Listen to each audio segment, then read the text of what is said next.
Cuando estaba Adolfo orando la oración pastoral, Dios les bendiga primeramente, hermanos. Cuando estaba Adolfo orando la oración pastoral, Dios ponía en mi corazón orar por Venezuela. ¿Verdad? Ellos están pasando un tiempo muy duro, muy difícil. Entonces, nosotros sabemos, yo estoy seguro que sabes lo que ha ocurrido ahí, un par de temblores bastante fuertes que ha afectado la ciudad, la ciudadanía, mucha gente. Entonces yo creo que es conveniente poder orar un momento por ellos. Vamos a orar, hermanos. Inclina tu cabeza y acompáñame en oración. Padre, gracias te damos en esta mañana. Te agradecemos por el tiempo que tú nos puedes permitir, Señor, para orar por esta nación, por Venezuela. Tu palabra dice que tú eres nuestro pronto auxilio en las dificultades, que tú eres nuestro pronto auxilio en las diversas pruebas. Señor, queremos pedirte por la nación de Venezuela. Queremos pedirte, Señor, que en medio del desastre, de la hecatombe, en medio, Señor, de todo lo que ha ocurrido ahí, una devastación por estos temblores, tú te puedas manifestar.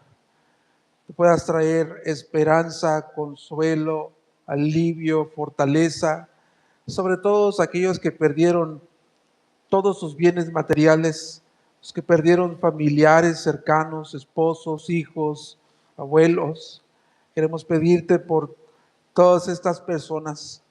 Señor, sé tú esta luz brillando sobre todo ese desastre, sé tú brillando, Señor, y que puedan encontrar esperanza en ti.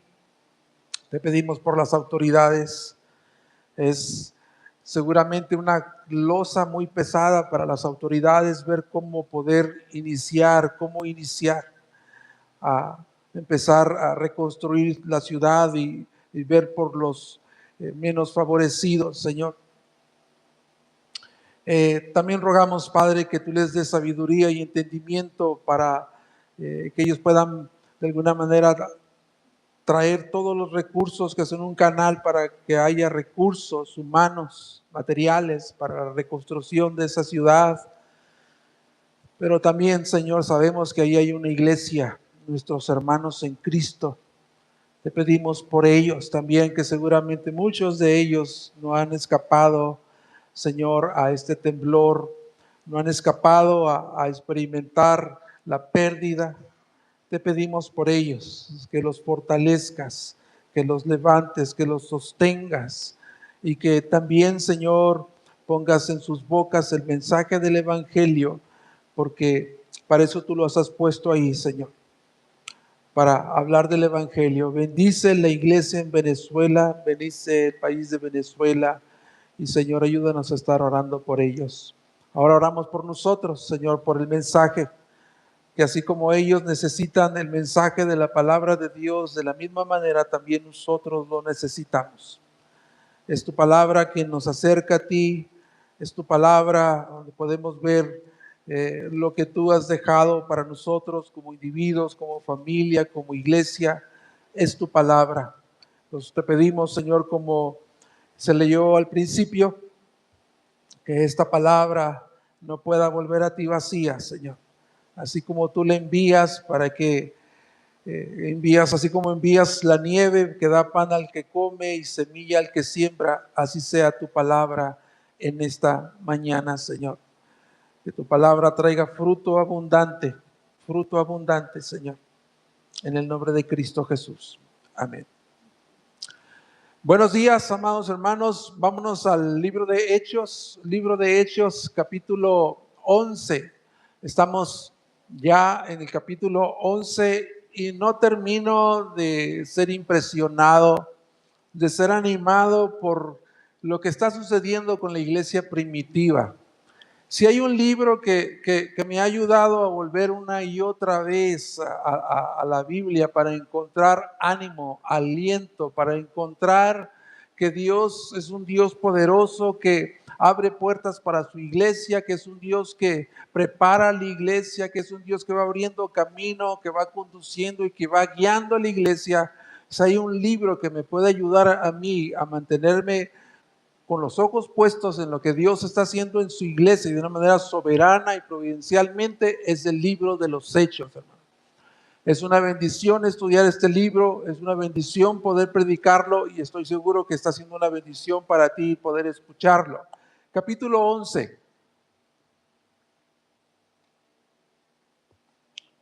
La semana pasada, Pastor David estuvo predicando el capítulo 10. No sé si los que estamos aquí recordamos. Voy a conectarme con el mensaje de la semana pasada para los que no estuvieron aquí, pues de alguna manera podamos hilar el capítulo 10 con el capítulo 11, que prácticamente es, hay la narración de esta visión que tiene Pedro, se vuelve a repetir en el capítulo 11.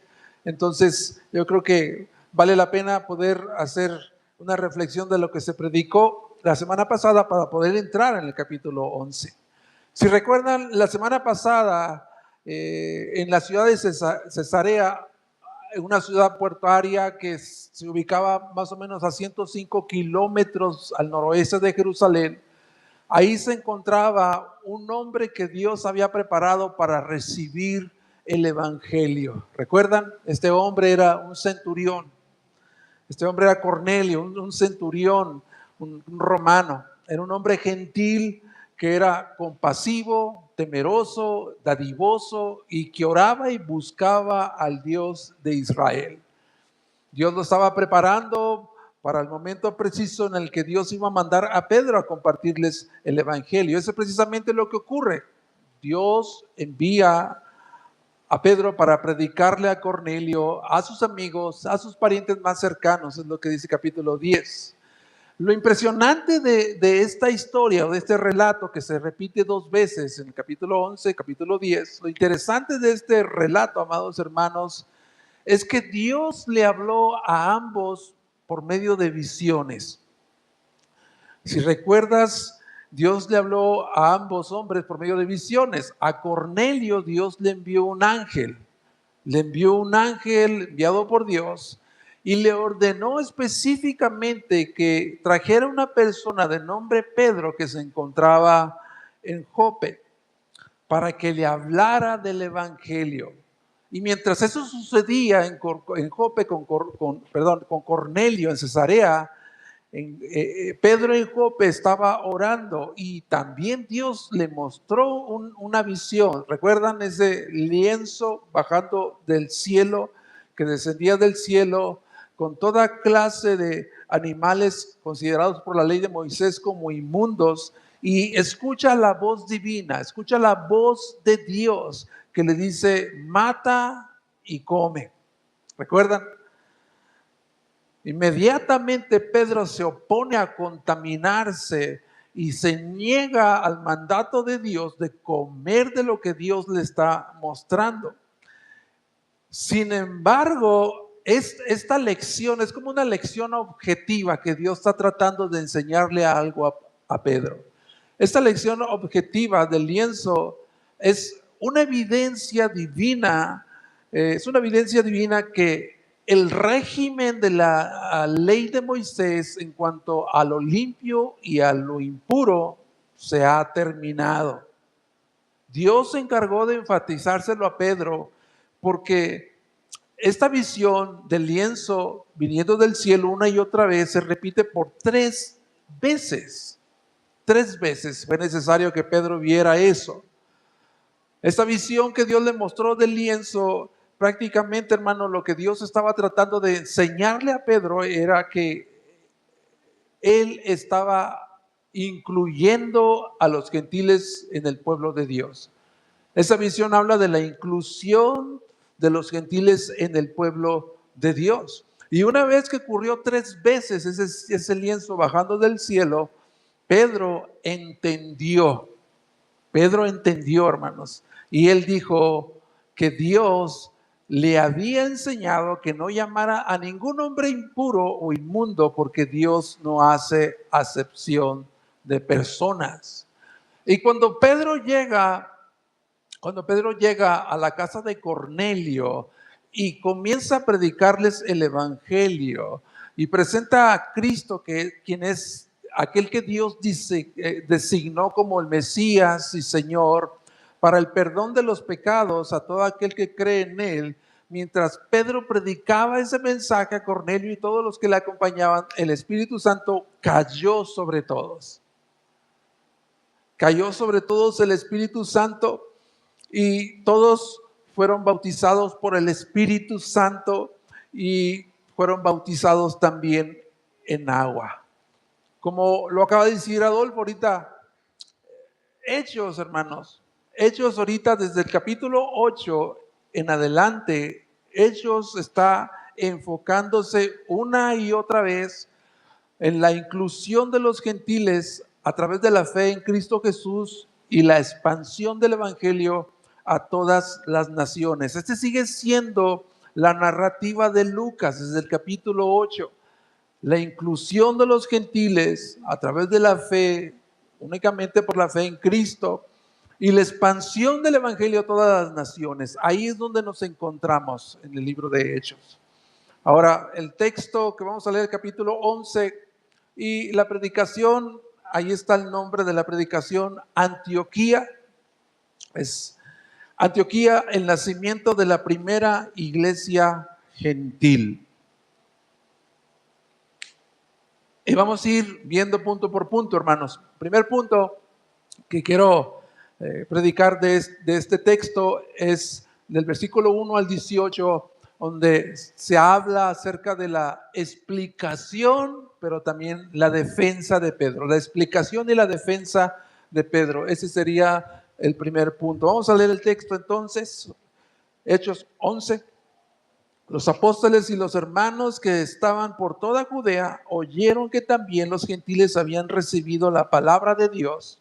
Cuando Pedro subió a Jerusalén, los que eran de la circuncisión le reprocharon: tú entraste en casa de incircuncisos y comiste con ellos. Entonces Pedro comenzó a explicarles en orden. Pedro, paso a paso, en orden, les empezó a explicar lo sucedido. Estaba yo en la ciudad de Jope orando y vi en éxtasis una visión, un objeto semejante a un gran lienzo que descendía bajo del cielo por las cuatro puntas y vino hasta mí. Y cuando fijé mis ojos en él y lo observaba, vi cuadrúpedos terrestres, fieras, reptiles y aves del cielo. También oí una voz que me decía: levántate. Seguramente Pedro estaba orando de rodillas. Levántate, Pedro, mata y come. Pero yo dije: de ninguna manera, Señor, porque nada impuro o inmundo ha entrado jamás en mi boca. Pero una voz del cielo, de nuevo la voz divina, la voz de Dios, respondió por segunda vez: lo que Dios ha limpiado, no lo llames impuro. Entonces sucedió 3 veces y todo volvió a ser llevado arriba al cielo. En aquel momento se aparecieron 3 hombres delante de la casa donde estábamos, los cuales habían sido enviados a mí desde Cesarea. Y el Espíritu Santo me dijo que fuera con ellos sin dudar. Entonces 6 hermanos fueron también conmigo y entramos a la casa de aquel hombre, y él nos contó cómo había visto al ángel de pie en su casa, el cual le dijo: envía unos hombres a Jope y haz traer a Simón, que también se llama Pedro, a quien te dirá palabras por las cuales serás salvo tú y toda tu casa. Él te va a predicar el evangelio de Cristo para salvación. Entonces me acordé, dice tú y tu casa, versículo siguiente 15, cuando comencé a hablar, Espíritu Santo descendió sobre ellos, tal como lo hizo sobre nosotros al principio. Entonces me acordé de las palabras del Señor cuando dijo: Juan bautizó con agua, pero ustedes serán bautizados con el Espíritu Santo. Por tanto, si Dios les dio a ellos el mismo don que también nos dio a nosotros después de creer en Jesucristo, ¿quién era yo para impedírselo a Dios? Y al oír esto, se calmaron y glorificaron a Dios diciendo: así que también a los gentiles ha conseguido Dios el arrepentimiento que conduce a la vida. La explicación y la defensa de Pedro es, por segunda ocasión, está relatando la historia de lo que sucedió con Cornelio en Cesarea. Y el texto en el capítulo 2 termina que después que Pedro presenció el bautismo de estos gentiles, de Cornelio y toda su familia y sus conocidos, y después de bautizarlos en agua, él se quedó unos días en casa con ellos. Así termina el capítulo 10. Entonces, mientras que Pedro se quedó unos días en Cesarea, en casa de Cornelio, la noticia de que el evangelio estaba expandiéndose, alcanzando las regiones gentiles, esa noticia llegó a la iglesia en Jerusalén.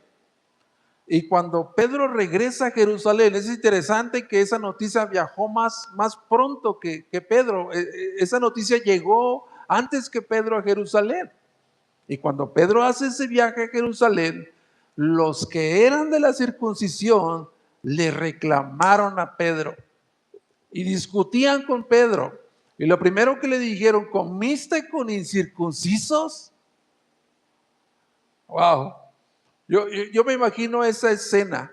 Yo me imagino a Pedro siendo reprendido y exhortado por su comportamiento. Es decir, que para los judíos le estaban diciendo a Pedro: ¿cómo es posible que tú, siendo judío, Pedro, cómo es posible que tú, siendo judío, te hayas contaminado al convivir con hombres inmundos? Has sido irreverente a Dios. Recuerdan que David mencionó la semana pasada que los judíos consideraban a los gentiles como inmundos. De tal manera era el rechazo a los gentiles que los consideraban aún como perros, un término muy despreciativo hacia ellos. Ahora, ¿quiénes eran estos los de la circuncisión? ¿Quiénes eran estos que le estaban dando la bienvenida a Pedro? Bueno, era un grupo de judíos que tenían muy marcados los prejuicios raciales y religiosos propios del judaísmo. Y yo creo que cada uno de nosotros traemos muchas cosas arraigadas que es bien difícil desprendernos de ellas, que nos siguen como una sombra, que nos han marcado. Bueno, es algo así que está ocurriendo con ellos. Este grupo de judíos tenían muy marcados los prejuicios raciales y religiosos propios del judaísmo. Aún estaban en esa condición. Y ellos seguramente hacían énfasis que estos creyentes, estos nuevos creyentes en la fe en Cristo Jesús, de alguna manera tenían que circuncidarse y guardar la ley. Más adelante en el libro de los Hechos vamos a ver que esta oposición no cesó, va a seguir más adelante, pero por el momento estamos viendo, ¿verdad?, que ahí ya hay una oposición dentro de la iglesia, de los que son del judaísmo, los incircuncisos, los de la circuncisión. Y cuando Pedro llega allí y les empieza a dar la explicación y su defensa, dentro de esa defensa, cuando Pedro dio ese paso gigantesco, hermano, ese parte gigantesco de bautizar a los gentiles en casa de Cornelio, tuvo que enfrentar esas críticas. Tuvo que enfrentar estas críticas de los de la circuncisión, en confrontar o enfrentar sus prejuicios, sus barreras religiosas, que el mismo Pedro también, al igual que ellos, testificó. Él testificó que Dios le habló por medio de una visión, de este lienzo que bajaba del cielo con toda clase de animales impuros, una visión que fue clara, objetiva, para hacerme entender. Pedro les está diciendo a ellos, esta lección, una visión que es clara y objetiva, fue para hacerme entender que Dios no hace acepción de personas. Dios no hace acepción de personas. Entonces, la explicación y defensa de Pedro al narrar de nuevo una historia repetida esto es de gran relevancia, porque apunta a un acontecimiento nuevo que está ocurriendo en la iglesia, que es, como ya dijimos, la evangelización e inclusión de los gentiles como parte del pueblo de Dios. Y eso es lo que está haciendo Pablo en su explicación y en su defensa. Pedro explica a la iglesia en Jerusalén que la conversión de los gentiles en Cesarea fue orquestada por orden del Espíritu Santo. El Espíritu Santo fue el protagonista y el actor principal de esa historia en Cesarea, en la casa de Cornelio. Fue el Espíritu Santo que guió en todo momento a Pedro. Fue el Espíritu Santo que congrega y prepara a Cornelio, a sus parientes.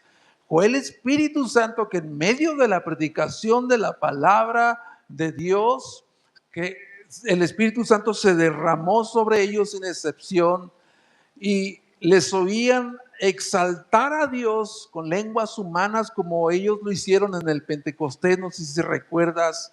Entonces Pedro dice que él recordó, él está explicando y testificando, dice que en ese momento les dice a los de la circuncisión, yo recordé, en ese momento yo recordé la promesa de Cristo, que dijo, Juan los bautizó en agua, pero ustedes serán bautizados por el Espíritu Santo. Y lo que estaba diciendo Pedro ahí es que prácticamente yo estoy testificando que lo que ocurrió con los gentiles en Cesarea, con Cornelio y sus parientes, es el cumplimiento de la promesa o el cumplimiento de la profecía del Señor Jesucristo. Ante toda esta narración y explicación de Pedro, era innegable que esa obra era una obra directa de parte de Dios. Era incuestionable para esos judíos de la circuncisión que el Señor, que Dios estaba incluyendo a los gentiles como miembros del nuevo pacto. Pero lo que me llama la atención de esta narración que se repite es que toda la explicación y la defensa de Pedro queda resumida en lo que dice él. Si nuestro Dios, el Dios de Israel, si Dios les ha dado el mismo don que nos dio a nosotros, los 120 que estábamos esperando y orando por la venida del Espíritu Santo que descendió en el Pentecostés, ¿quién soy yo? ¿Quién soy yo para impedírselo a Dios? Y después de este testimonio de la obra de Dios a través del Espíritu Santo, entonces fue que los ánimos excitados de los judíos de la circuncisión se empezaron a tranquilizar y fueron convencidos de que que para Dios no hay diferencia ni entre judíos ni entre gentiles. La cosmovisión del mundo antiguo estaba así, de esta manera: el pueblo judío y los gentiles. Para Dios ya no hay diferencia entre judíos y gentiles, porque Dios también les había concedido el don del arrepentimiento que conduce a la vida, y la crítica de estos judíos de la circuncisión se convirtió en alabanza y comenzaron a alabar y a glorificar a Dios. Eso me lleva al segundo punto.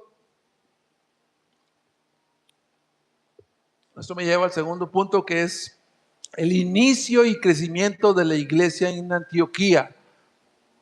Dice versículos 19 al 26. Ahora bien, los que habían sido esparcidos a causa de la persecución que sobrevino después de la muerte de Esteban, llegaron hasta Fenicia, Chipre y Antioquía, no hablando la palabra a nadie, sino solo a los judíos. Pero había algunos de ellos, hombres de Chipre y de Cirene, los cuales al llegar a Antioquía hablaban también a los griegos, predicando el evangelio del Señor Jesús. La mano del Señor estaba con ellos, y gran número que creyó se convirtió al Señor. La noticia de esto llegó a oídos de la iglesia en Jerusalén y enviaron a Bernabé a Antioquía, el cual cuando vino y vio la gracia de Dios, se regocijó y animaba a todos para que con corazón firme permanecieran fieles al Señor, porque era un hombre bueno, lleno del Espíritu Santo y de fe. Y una gran multitud fue agregada al Señor. Bernabé salió rumbo a Tarso para buscar a Saulo, y cuando lo encontró, lo trajo a Antioquía y se reunieron con la iglesia por todo un año. Y enseñaban a las multitudes, y a los discípulos se les llamó cristianos por primera vez en Antioquía. El inicio de la iglesia, el inicio y el crecimiento de la iglesia en Antioquía. Si te das cuenta, el autor inspirado, que es Lucas, nos está retrocediendo al capítulo 8. Él vuelve a tomar el hilo en el capítulo 8 y menciona que después de la muerte de Esteban, que se desata esta persecución sobre la iglesia que salió fuera de Jerusalén, y todos los que habían sido dispersados iban predicando el evangelio, iban disparciendo la semilla del evangelio en Judea, en Samaria. Lucas vuelve a tomar el hilo de lo que narró en el capítulo 11 y ahora se enfoca en una parte de este grupo. Una parte de este grupo de dispersados llegaron a Venecia, a Chipre y a Antioquía, pero solamente hablaban la palabra de Dios a los judíos. Eso es importante, solamente a los judíos. ¿Por qué solamente a los judíos? ¿Por qué no a los griegos? Bueno, vemos que hay un grupo ahí que le habla a los griegos, pero primeramente se enfocaron en los judíos. Desafortunadamente, la iglesia todavía no alcanzaba a dimensionar el plan de Dios para abrir las puertas del plan de redención a los gentiles. Y ellos estaban enfocados, los judíos estaban enfocados en la evangelización solamente en Jerusalén. Recuerdan que Dios tuvo que orquestar una persecución porque pasaron 8 capítulos y ellos no salían de Jerusalén. Cristo les dijo: ustedes me van a ser testigos en Jerusalén, en Samaria, en Judea y hasta el resto, los confines de la tierra. Ellos estaban evangelizando solamente en su área de Jerusalén. Y cuando salieron, seguían pensando de una manera errónea todavía. Pensaban que la salvación era exclusiva para los judíos, para el pueblo de Israel. Sin embargo, había otro grupo. ¿Lo identificaste? Unos hermanos de Chipre y de Cirene, que al llegar a Antioquía hablaron también a los griegos, se dirigieron a los gentiles, a los griegos gentiles. Este grupo de dispersados, ellos hicieron el viaje a Antioquía. Ellos hicieron el viaje a Antioquía para evangelizar a los gentiles. Y dice que cuando predicaron el evangelio de Cristo Jesús, la mano de Dios, la mano del Señor estaba con ellos y gran número se convirtió a Cristo. Hubo multitudes convertidas a Cristo. Y si hemos visto la narración de Lucas cuando registra la cantidad de hombres y mujeres que se están convirtiendo al evangelio a Cristo, él habla de miles. Seguramente aquí hay una multitud, un gran número creyendo y viniendo a Cristo. Ahora, conozcamos un poquito el inicio y el crecimiento de la iglesia en Antioquía. Conozcamos un momento la ciudad de Antioquía. Antioquía, esta ciudad es la tercera ciudad más importante en todo el Imperio Romano después de Roma y Alejandría. Aproximadamente con 500,000 de habitantes, considerada como una ciudad cosmopolita, con una diversidad cultural, etnias cultural diversa, griegos, romanos, persas, judíos helenistas.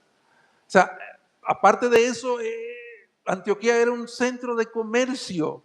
Muchas rutas comerciales cruzaban por la ciudad de Antioquía.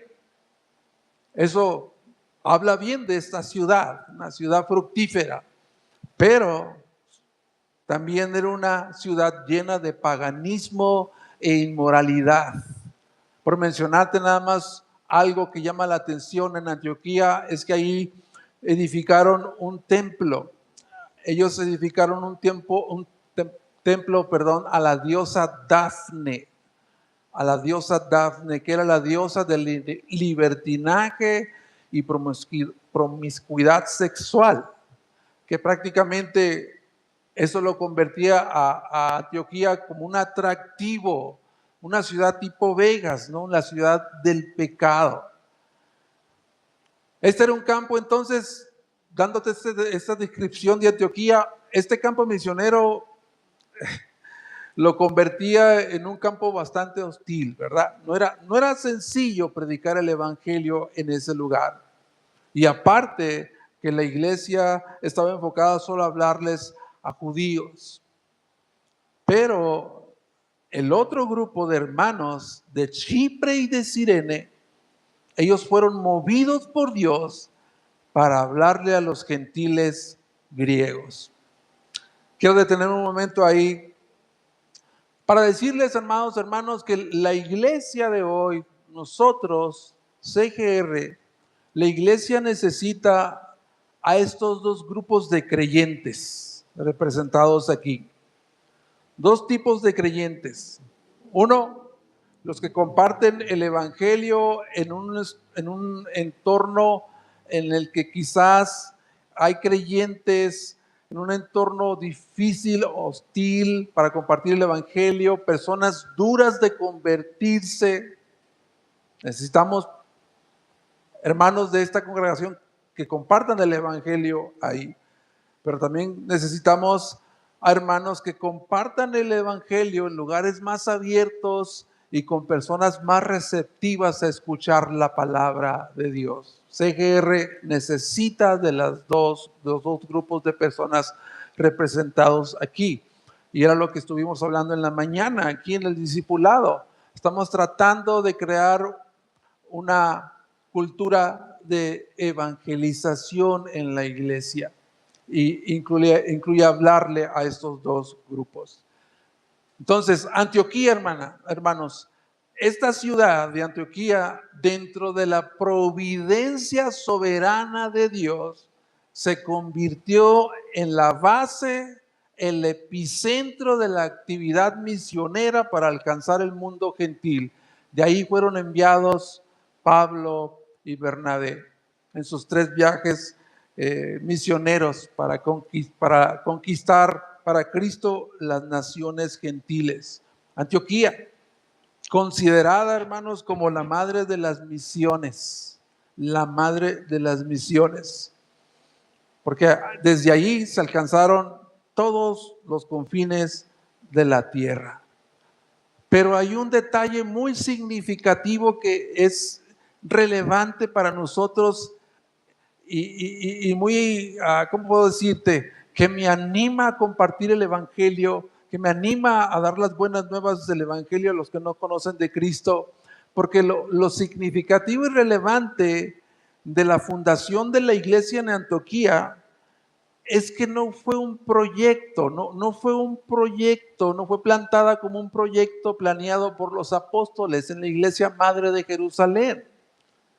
Tampoco fue el resultado de la predicación de un evangelista o un profeta de Dios de renombre.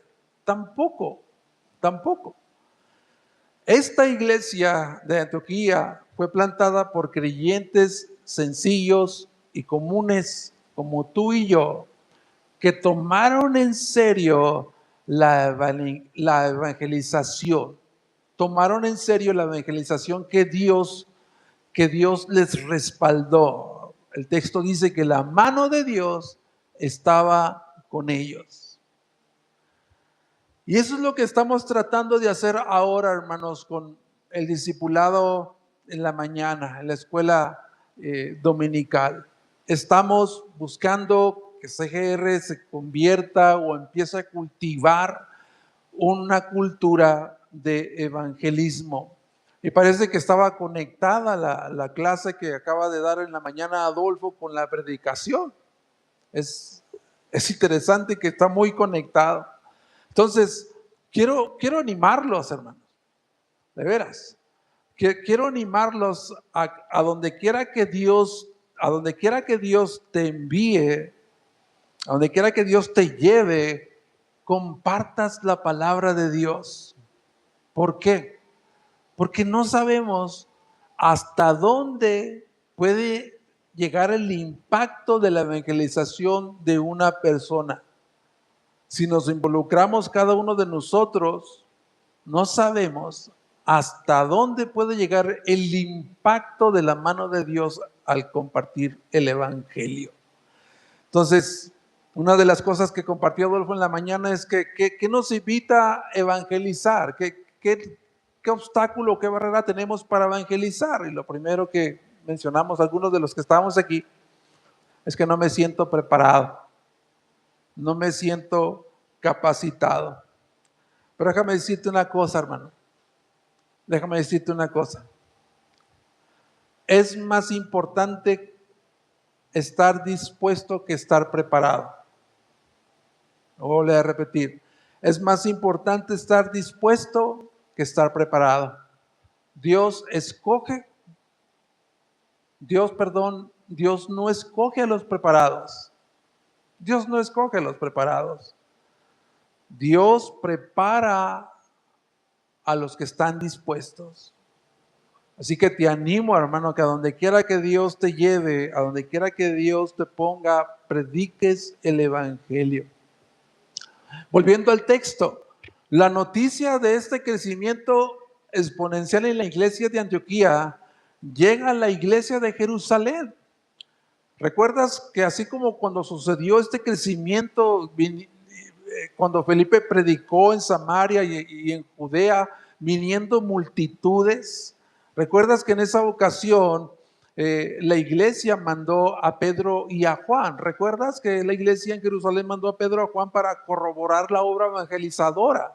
Ahora, la iglesia madre en Jerusalén no está mandando un apóstol. Eligen a Bernabé, que Bernabé, como lo vimos la semana pasada, en realidad su nombre es José. En realidad su nombre es José, pero los apóstoles le pusieron el sobrenombre Bernabé, que traducido es hijo de consolación. A él lo escogieron. ¿Por qué? Porque sabemos que él introdujo a Saulo cuando la iglesia no lo recibía por causa de una dudosa conversión, según la apreciación de los judíos. Yo estoy seguro que este hombre era el mejor hombre para hacer esa tarea. ¿Por qué? Porque Lucas está describiendo que este era un hombre bueno. Era un hombre bueno. Y a lo mejor tú puedes pensar que era un hombre pues bien buena onda, bonachón. No, era un hombre bueno porque precisamente estaba lleno del Espíritu Santo y de fe. Y él es enviado para confirmar el fruto de la predicación de esta ciudad pagana e inmoral, de Antioquía. Y cuando Bernabé llega, hermanos, cuando Bernabé llegó a la ciudad, lo primero que vio fue la gracia de Dios. Él vio la gracia de Dios y se regocijó. Se alegró en el Señor al ver esta multitud de gentiles que habían sido alcanzados por la predicación del Evangelio de nuestro Señor Jesucristo. ¿No te fascina este texto, hermano? Que cuando él llegó, vio la gracia de Dios. Es uno de los versículos preferidos, yo creo, de un pastor, de un predicador, de alguien que está en la obra sirviendo al Señor. Es un texto hermoso. Porque él llega ahí y hay multitudes de griegos viniendo a Cristo Y es posible, no sé si tú puedes imaginarte la escena, pero es posible que cuando él llega ahí, él ve vestigios de la antigua vida pasada de esas personas.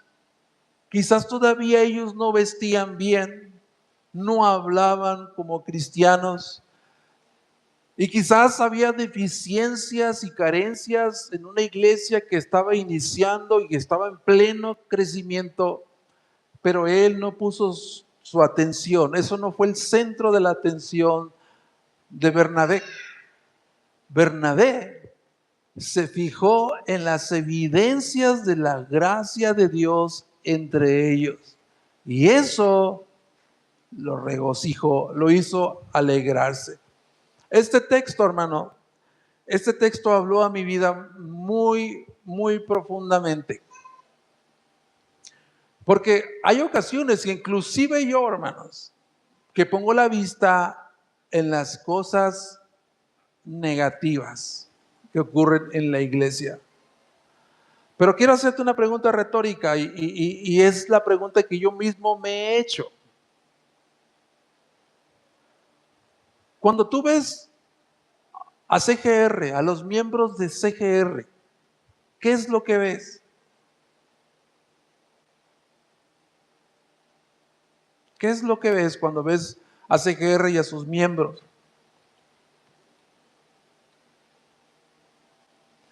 ¿Ves la gracia de Dios en la vida de otros, tus hermanos en Cristo? Como acabo de decirte, muchas veces yo tengo esa inclinación de ver lo negativo, lo que no es bueno. Y nosotros, todos hermanos, todos nosotros somos críticos de alguna manera. Y tenemos la tendencia de fijarnos o observar en lo que está mal. Pero Bernabé puso su mirada en la manifestación de las evidencias de la gracia de Dios. Y yo te invito a que hagamos lo mismo aquí en CGR, que cada vez que llegues aquí puedas ver la gracia de Dios operando activamente en cada uno de nosotros que no hemos llegado todavía a crecer a la estatura de Cristo, que no somos espiritualmente maduros, perfectos todavía, pero hay muchas evidencias de la gracia de Dios entre nosotros. Bernabé les anima, él les dice, les animó y les dice que con corazón firme se mantengan fieles al Señor. Después de ver la gracia de Dios, los anima que con corazón firme se mantengan fieles al Señor. Y esta oración, hermano, de este texto, yo creo que también refleja la preocupación que todo pastor siente por los miembros de la iglesia. La oración del pastoral de los pastores en las iglesias, su oración es que sus fieles, su congregación, sus hermanos en Cristo, se mantengan firmes en la fe y leales sirviendo a Cristo, sirviendo al Señor. Eso es lo que van a hacer Pablo y Bernabé en diferentes viajes misioneros. Por ejemplo, en el 1343 del mismo Hechos 1343, dice: terminamos la reunión de la sinagoga, muchos de los judíos y de los prosélitos temerosos de Dios siguieron a Pablo y a Bernabé, quienes hablándoles les instaban a perseverar en la gracia de Dios. 14:22 dice 21, después de anunciar el evangelio a aquella ciudad y de hacer muchos discípulos, volvieron a Listra, a Iconio y a Antioquía, fortaleciendo los ánimos de los discípulos, exhortándolos a que perseveraran en la fe. ¿Te das cuenta? Es parte del trabajo pastoral estar clamando a Dios, estar pidiéndole a Dios que la iglesia pueda permanecer firme en su fe, fieles en su servicio a Dios. ¿Y sabes cómo va a ocurrir eso? No solamente el pastor, los pastores van a orar por eso, sino que entre nosotros, entre todos nosotros, hermanos, debe haber un ministerio tipo Bernabé, tipo hijo de consolación, que anime, que consuele. Este ministerio debe estar activo entre todos nosotros dentro de la iglesia. Dar palabras de ánimo, palabras de edificación, que confortan, que alientan para perseverar en la fe. Este Bernabé vio una gran multitud agregada al Señor en Antioquía, pero al mismo tiempo él observó que esa tarea de pastorear esta iglesia fundada de Antioquía, esa tarea era inmensa para poder ser hecha por un solo hombre. Se da cuenta que necesita ayuda. Bernabé se da cuenta que necesita ayuda y hace de nuevo un viaje de 185 kilómetros de ida y vuelta para traer y buscar a Tarso. Dice el texto que él fue para buscar a Saulo, a traer a Saulo. Y cuando lo encuentra, lo trajo a Antioquía. Fue a buscar a Saulo y cuando lo encuentra, lo trajo a Antioquía. Para él no fue fácil encontrar a Saulo, hermanos.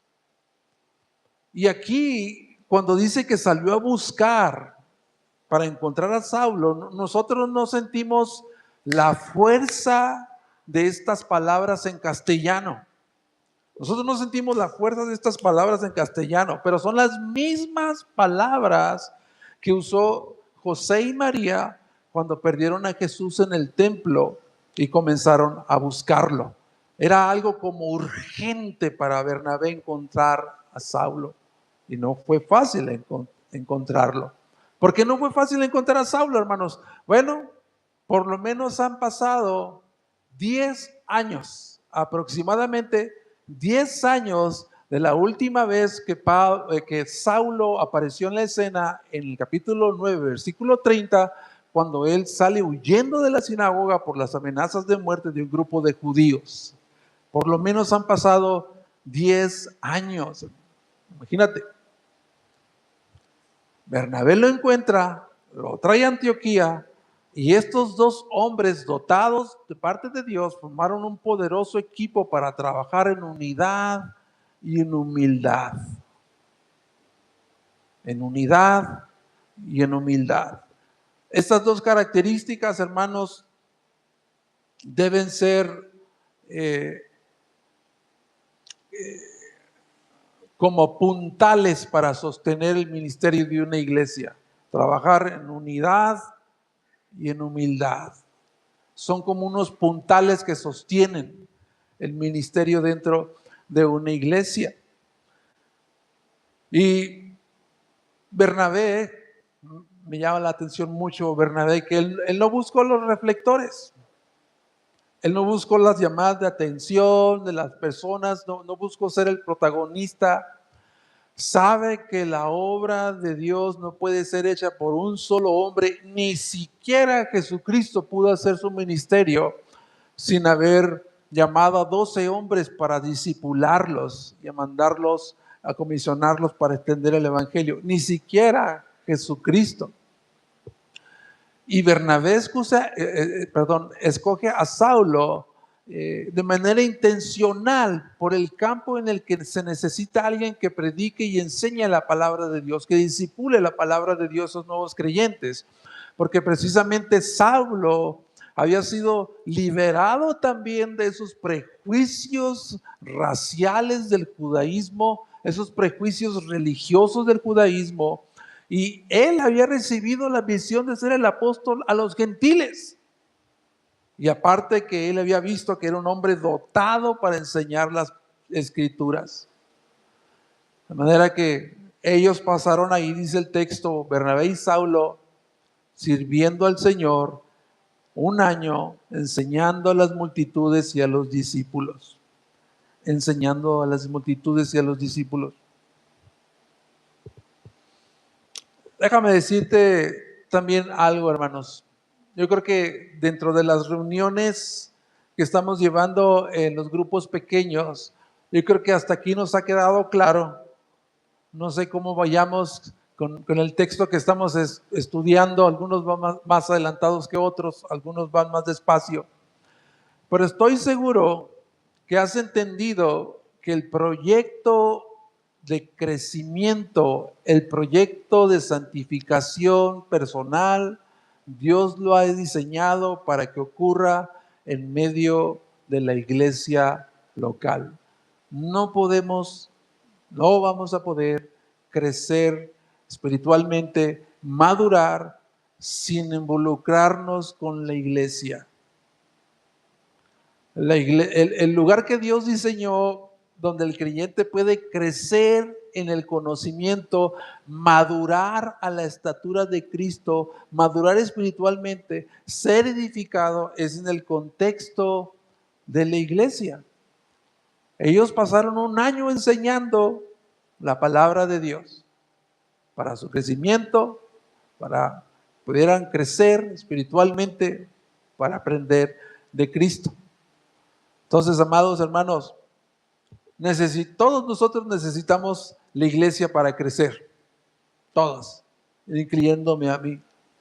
Necesitamos ser expuestos a la predicación de la palabra de Dios. Necesitamos ser expuestos al estudio de la palabra de Dios, a la comunión y al servicio los unos con los otros. Necesitamos relacionarnos en los grupos pequeños, necesitamos ser aconsejados y guiados, necesitamos comprometernos con la congregación y con el liderazgo de ancianos. Todo lo necesitamos. Si quieres crecer, si queremos crecer, tenemos la iglesia. Ahí es el lugar donde Dios nos va a llevar para crecer, nos va a poner para crecer, la iglesia local.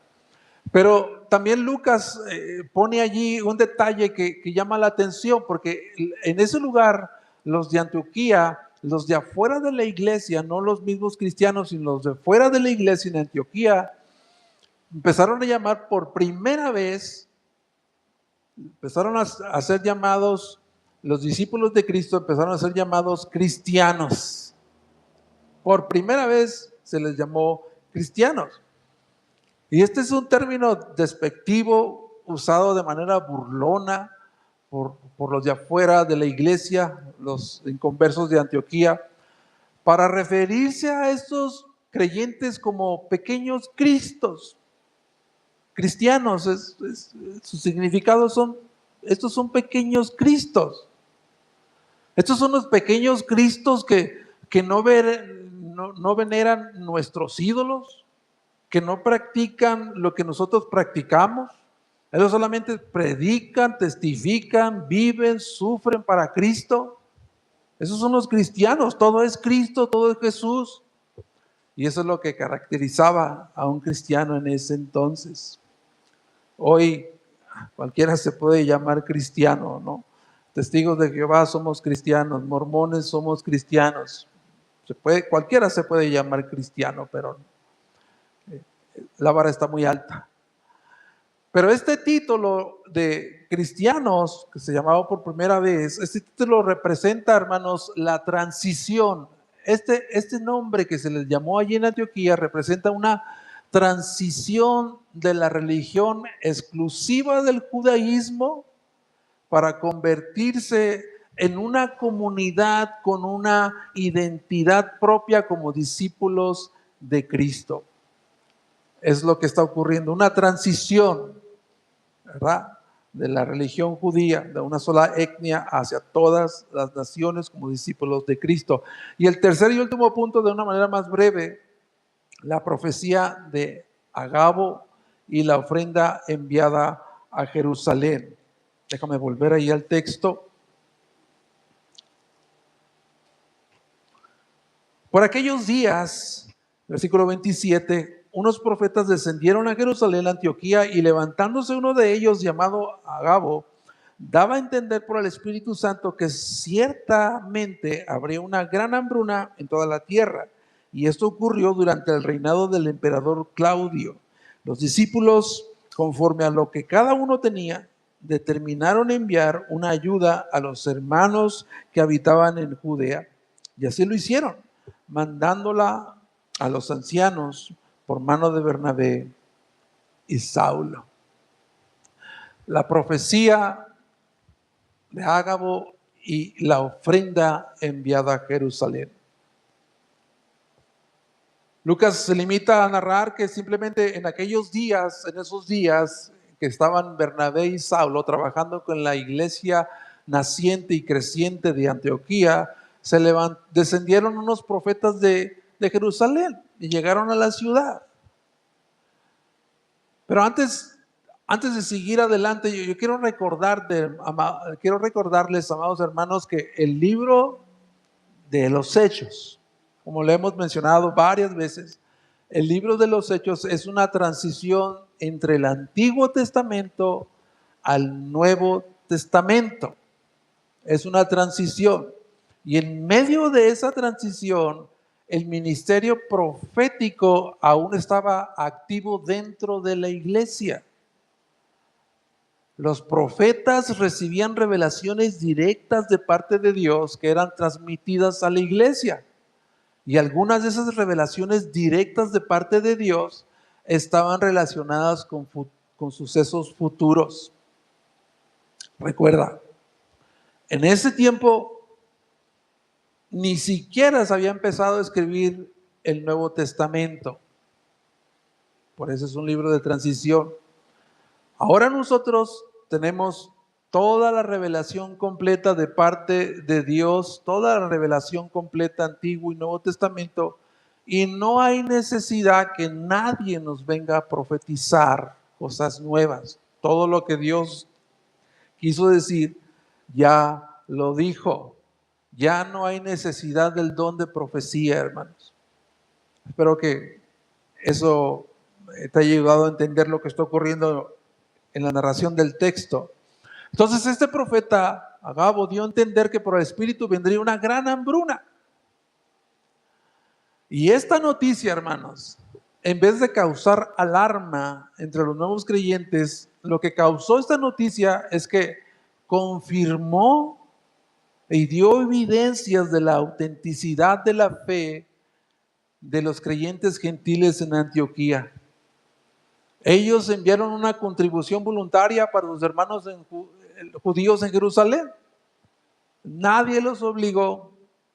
La iglesia de Jerusalén no se los pidió. ¿Cómo es que ellos se organizaron?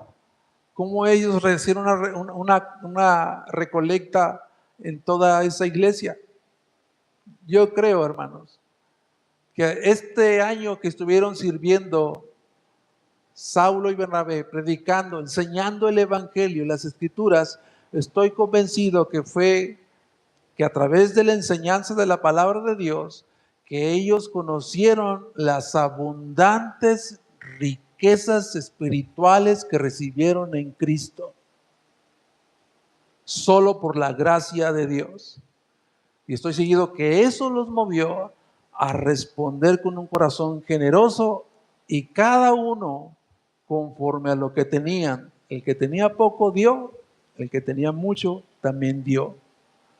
Ellos convirtieron la necesidad de la iglesia en Jerusalén en su propia responsabilidad. La iglesia de Antioquía la convirtió la necesidad de Jerusalén en su propia responsabilidad.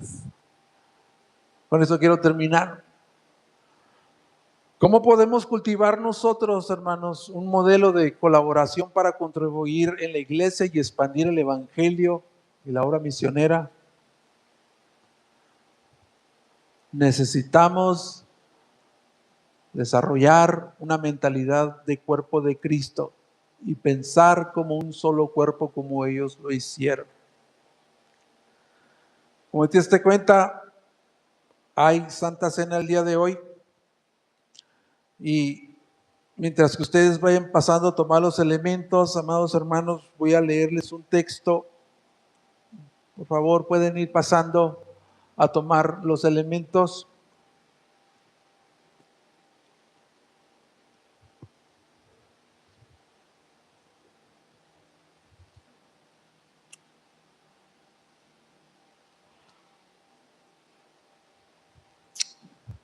Aleluya.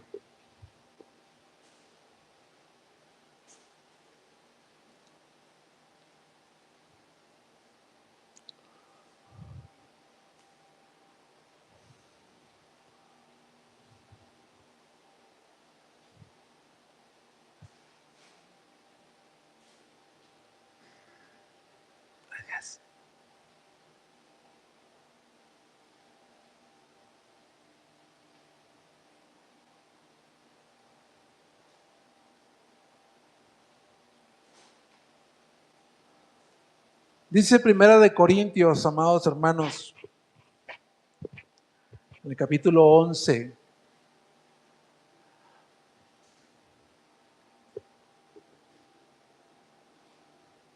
Este es un tiempo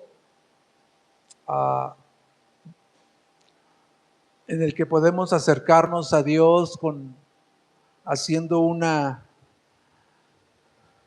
evaluación de nuestra vida espiritual. Es un momento de comunión con Dios en el que Dios puede hacernos ver nuestro interior y regresar a Él, poner nuestra vista en Él, nuestros ojos en Él. Por eso es que es tan importante la Santa Cena, porque es un recordatorio de lo que nuestro Señor Jesús hizo por nosotros.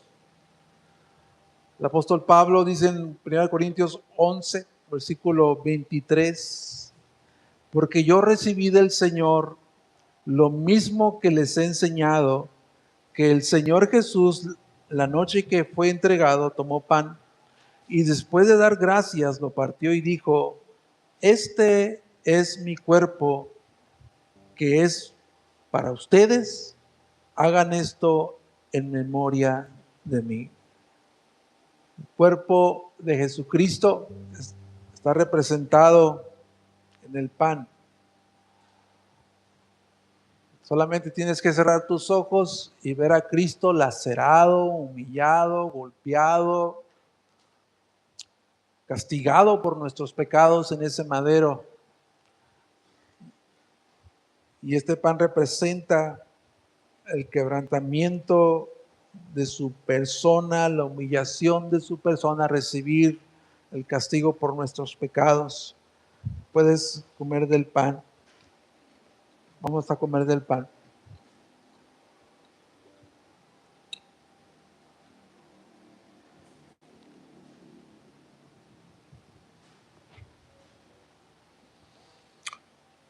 De la misma manera, dice el versículo 25, tomó también la copa después de haber cenado, diciendo, esta copa es el nuevo pacto en mi sangre.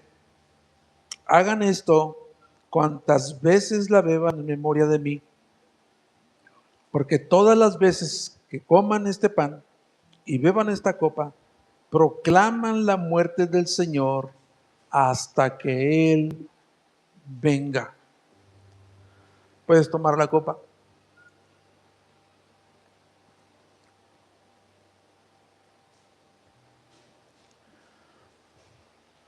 Te voy a dar un tiempo para que puedas reflexionar ahí en tu lugar y podamos darle gracias a Dios por entregar su vida por nosotros.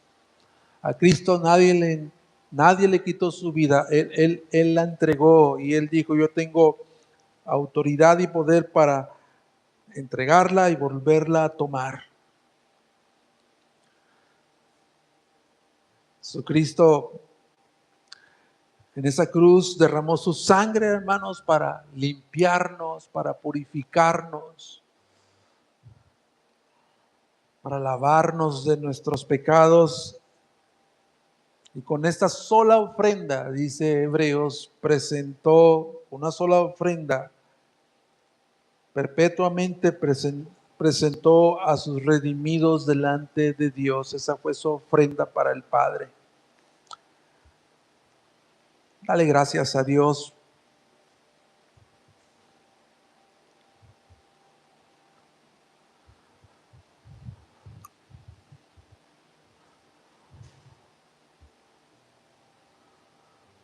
El texto que hemos predicado, hermanos, habla de la inclusión de los gentiles en el pueblo de Dios y habla cómo Dios dirigió la expansión del evangelio, atrayendo a personas, enviando a otros por medio del Espíritu Santo para predicar el evangelio.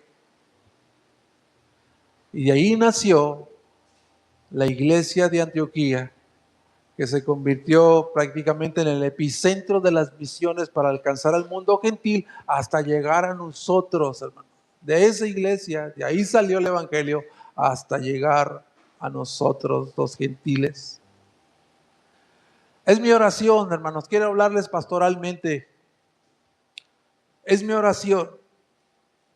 oración personal que el Espíritu Santo ponga en CGR pasión por los perdidos, hermano.